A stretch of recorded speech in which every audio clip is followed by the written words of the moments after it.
सकाळी उठल्यावर पहिला तर मीरूला ऑमलेट खायला पाहिजे होता. मग मी त्याला ऑमलेट करून दिला आणि मी पराठे बनवायला घेतले. पराठे बनवून झाल्यावर मी केक बनवायला घेतला, कारण आमच्या मीतचा बड्डे होता. आणि केक पॅक करून मी निघाले गावात जायला. गावात जाता जाता मीरूला आली होती झोप, पण त्याला बाबा दिसले तर तो बाबांसोबत घरी गेला आणि मग मी मामाकडे आली. मग आम्ही सगळे गेम्स खेळायला लागलो. त्यानंतर मी मीरूला आणायला घरी गेली आणि मीरूने मम्माला केलं बाय आणि आम्ही तसेच पोचलो मीतच्या बड्डेला. तर तिथे बड्डे सेलिब्रेशन झाला आणि मी मामाकडे आली होती राहायला. तर तिथे मी अशीच टाईमपास करत होती आणि श्लोकला समजलं मी व्हिडिओ बनवते, तर लगेच बॉडी दाखवायला लागला. इकडे मीरू खेळत होता मीतसोबत.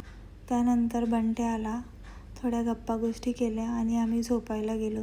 तर मामी आमची गाणं बोलत होती आणि खूपच छान बोलत होती ती. तर आजचा ब्लॉग इथेच एंड करू. बाय.